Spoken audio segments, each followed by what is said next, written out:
Hey everybody, we're back. Coon Prairie Ramblers here, confabulating on Father's Day. We got Luke, Melman, and KC talking about our dads.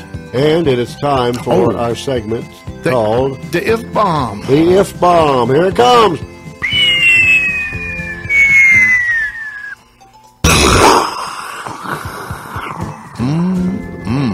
Yeah. That was about an 8. Ooh, 8 yeah. Lord have mercy. The if bomb. What if, we're talking about Father's Day, of course. What if you could go back in time, would you try to be a better son and or a better father? And if so, how and why? Well, I only had 5 years with my dad, and it was a pretty rough 5 years. I would certainly try better, pick up on my part, but he'd almost have to totally redo his whole part. Yeah. He was a big window for inappropriate. But the thing with me, I learned from men. There were men came into my life. You know, I had some men teachers, and I knew some fathers. My friends' fathers, and I saw that there was a better thing. I mean, there was a better life or a better way to behave. Yeah, we had some male role models. Yeah, and they weren't all alcoholics and like that. So I picked up on my other role models that I saw around. I had a couple of good male teachers, even in elementary school, and which did me well, work well. Oh yes, that time. What about being a better father? If you could go back in time, you still have one at home though. Yeah, I've got a 12-year-old at home, and I'm doing my best. You're no longer fathering. Pardon? You're no longer fathering. Fathering? Oh yeah, no, I'm not fathering. There's no more little Melvins coming along. Yeah, no. No, yeah, we're not having any more, but not at this age. Yours or hers? Yeah. He's still young now, man. Yeah. So watch out. Be careful out there. But I've tried my best throughout my life, and I remember in first grade, while my father was with me, I was in first grade. And I remember swinging on the swing in the playground, at recess, and daydreaming about how my family life would be. And it was the picture, it was the picture perfect. The white picket fence, the way it's going to be. And Leave it to Beaver kind of thing. Yeah, I guess. But Ozzie and Harriet. Yeah, I don't know. I never did care for those characters, but it was going to be a bit. I just determined in my mind that it was going to be a lot better when it was my turn to do it. I never thought that way. Yeah. Never once, because I never thought that mine was bad. Yeah. I never thought that it was great. I always thought of us as being sort of a mediocre, and I don't mean mediocre in a way, in a bad way. I just meant middle of the road kind of average. Yeah, well, we didn't do that cutting up and playing like I do with my kids. Yeah. I did wrestle around a little bit with wrestle, not wrestle. Wrestle. I wrestled with my dad. R-E-S-S-L-E. We play fought, and one of the big highlights of our week was a Sunday afternoon drive. Oh, yeah. We'd all get in a car and go for a ride. And we'd stop somewhere. There was nowhere to go. Just a ride in the country. Yeah. And we would always stop at a service station somewhere, and they would give us the option. You can get an ice cream, or you can get a Coke. Yeah. And by Coke, I mean, for you Northerners, pop, sodas, or whatever. But we called everything Cokes. But I would want both. But anyhow, we had a choice between a Coke or an ice cream. And I always chose ice cream. Yeah. And I always loved butter pecan. Mm-hmm. And butter pecan is very good. But I'm going to tell you something. It'll make you so thirsty. Yeah. That you're dying for water. Everybody else got cold drinks. I never learned. I would always get that butter pecan ice cream. And so it's 20 minutes later, I'm dying of thirst. I'll say, could you stop and give me something to drink? And so, no. You had your choice. You had your choice. You wanted ice cream. We all got something to drink. And I said, well, it's not fair. Yeah, it is fair. Well, why did you keep going back to the same pattern? I love ice cream. You think about the taste of a Coke versus ice cream. That's good. Yeah, you know, if they offered you a glass of water right now or a plate of bacon, what would you take? Yeah, well, bacon, I guess. Yeah. And you'd be thirsty. Yeah. But I never did learn that little trick. But I remember how much I looked forward to and enjoyed our Sunday afternoon rides. I mean, it was just it was quality family time. It was nothing. You don't see that today. It was nothing. I mean, we went just ride. No air conditioning in the car. Back when gas was 20 cents a gallon. Yeah. We had the what do they call it, 460 air conditioner. Roll all the windows down. All four windows down. You're going 60 miles an hour. You took the vent windows. Yeah. Pointed them outwards. Oh, those vent windows, they were good. They sure were. They'd angle that air right on you. But those were good times. I don't know. When I was a kid, I didn't imagine, well, I'm going to live here or live there, and I'm going to have this many kids. I'm going to marry so-and-so or whatever, blah, blah, blah, because my intention was to go in the service like my father went in the Coast Guard. And so I planned my life around that. And I said, well, I'll just find somebody in a port somewhere, and that'll be the one, and I'll marry them and live happily ever after. Or any port in the storm. No, I ain't going to be like that. I ain't going to be one in every port like some sailors have. But I'll drag her home to mama one day, and, you know, blah, blah, blah. But it didn't work out like that. They wouldn't take me in the service to begin with, so that ended my career. So I had to work for the state for 35 years. But so I didn't have plans for anything like that. But my father was a big influence on me. I wasn't as frugal as him when I was a kid.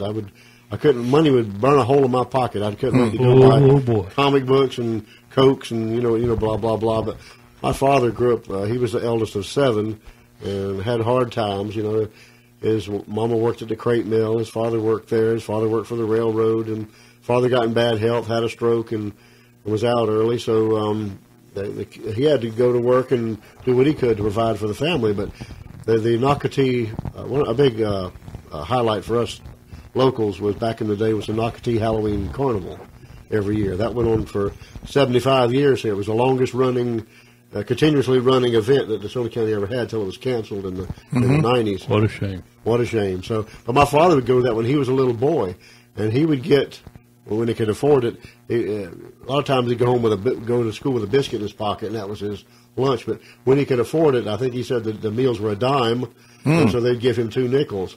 And he had him a can hid in a ditch or a culvert or under a root or something other between there and the Nocatee schoolhouse. He would stop every day, and he would put one of his nickels in that can, and he would go on to school, and he would just buy milk or something for that. That was his lunch, and he'd do that the whole time. And then when it came time for the carnival, he had those nickels saved up.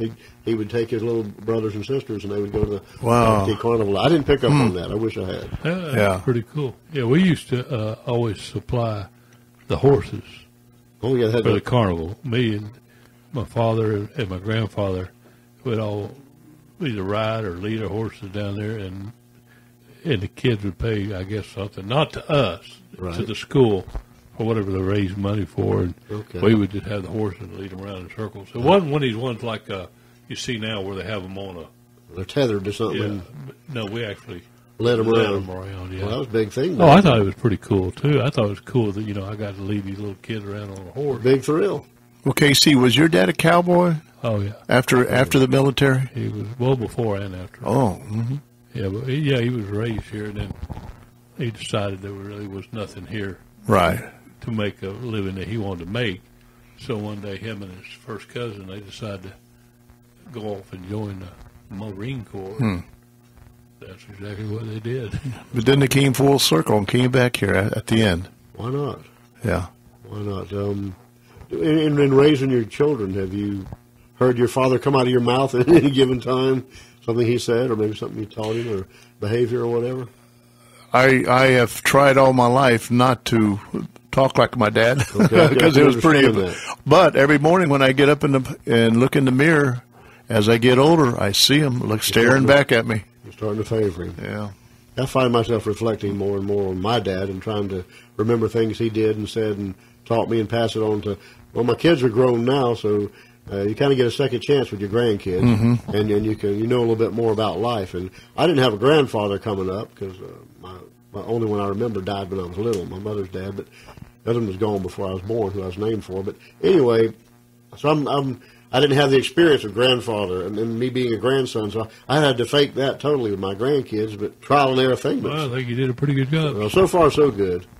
But anyway, I find myself thinking back on stuff my dad said and taught me, and trying to revive that. Well, you know, the one thing I think about as we're talking is that I was just a different person than my father. And I don't mean that I wanted to be a different person than my father. I think God makes us all Absolutely a particular way.